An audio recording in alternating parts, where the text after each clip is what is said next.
Daisy Chain Baby is a company, an online retailer that I've set up specialising in organic and ethically sourced clothing, skincare and accessories for children under 2, with the idea being that it's not just the products that we're selling that are environmentally friendly or organically sourced, but also, I guess, sort of our whole business principles as well. So every sort of method that we have in actually doing business, we want to try and ensure that it's either eco-friendly or sort of ethical, really.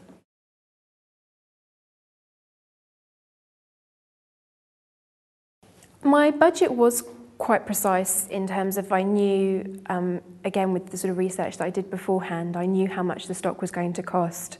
I knew how much certain aspects of it would cost, like for example, the resources to put into the website. I wanted to make sure that when we actually did launch that we already had sort of ethical organisation backing, so we've joined a couple of organisations. One is Ethical Junction and the other one is called 1% for the Planet. The idea behind 1% is that you basically give 1% of your profits to sort of an organisation of your choice, whether it be sort of replanting trees in Brazil or looking after animals in Africa. So I wanted to make sure that we were actually already launching with those credentials in mind. So again, that was something else that came into the budget.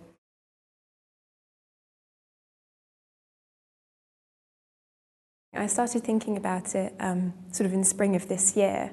I used to do quite a bit of selling on eBay and was thinking about actually becoming an eBay trader, so sort of looking into buying things and then reselling them to make a profit. So I started looking into that and explored the potential areas that I thought would be good, so things that no matter, well, especially in these prevalent times, what sort of state the economy's in, so, you know, things that people are always going to need. And so I started looking more or less immediately into the baby care area, bearing in mind people are always going to be having babies and sort of parents buy for them. Then you've got a whole sort of other aspect of all the family, colleagues, friends. But when I started looking into eBay, I had to go down a whole list of ideas, I guess, to actually set up a business on there. I started approaching suppliers for the kind of things that I wanted to sell. But because I was looking already into the organic idea as a sort of niche market to make me different, a lot of the suppliers said, well, we're happy to sell to you, but we don't really want it on eBay. It's just sort of not really the area that they're interested in. And by that point, I'd already, set up quite a sort of part of the business. I came up with a name and looked down the sort of legal aspects of it. So when I realised that the retailers were saying, well, we can't really, allow you to sell on eBay, I thought, well, I'll just try in that case and actually set up my own website instead. So I've sort of dropped the whole eBay side.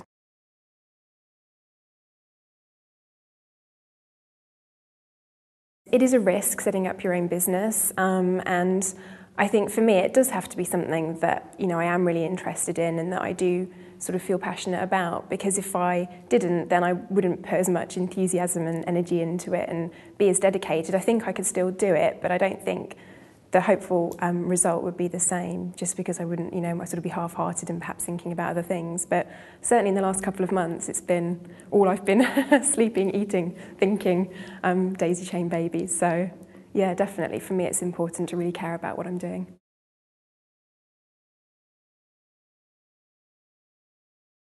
I'll be working from home actually on the business because it is an online retailer. It's great we don't have to invest in premises. At the same time, we can spend a lot of time on it. I can also do it from my current place of work as well, because my emails and sort of the database that I use, for example, to put new products online, that's all that I can access from anywhere. So in terms of doing a lot of the work, I can actually do that from wherever I am. There's 3 people involved in it at the moment. That's myself, my husband, who I'm sort of dubbing the IT manager. He'll be responsible for all the technical things. And then my friend Dan, who is doing all the PR for it. He's doing a great job so far.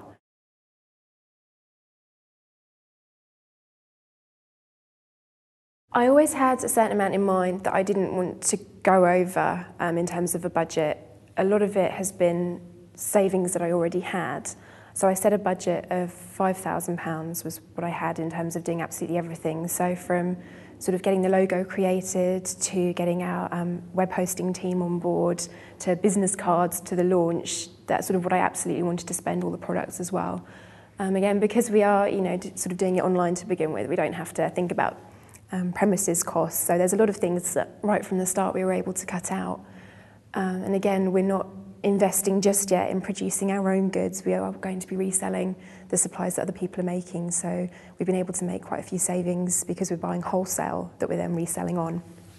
Again, I think that the idea would be for the future to be able to develop our own line of sort of clothing and accessories would be fantastic. But at the moment, I think it was just a bit too much of a risk that I didn't want to take. I thought, well, wait to see how it goes. And once it's sort of growing and we've got a good, strong customer base, then go down that avenue. So yeah, it has been really sort of savings, and then anything else that I've needed to invest has sort of been personal finance.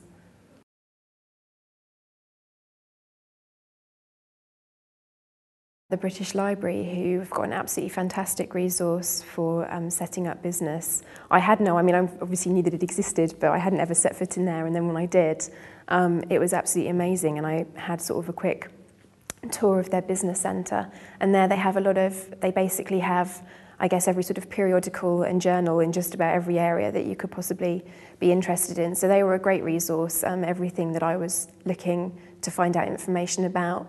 They have sort of organic clothing journals, organic cotton journals, a lot of ethical trade magazines. So once I realised where I could go to find the information, there's a lot of information out there. I think one of the hardest things I had to begin with was trying to actually find out information, sort of statistics and figures.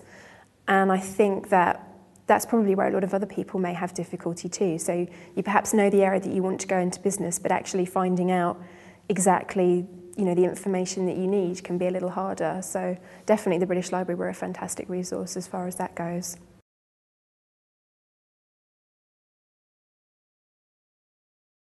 The idea really is that in the same way if our business principles are organic, I would really like the business to grow organically. So I think my ideas are that we set up for the under twos market solely to begin with, just because we really do want to develop that very, very solid customer base. And then as we get a lot of support, we can then look to branching into other areas, perhaps increasing the age range that we cater for, or also looking into sort of maternity products for pregnant women or women that have just given birth.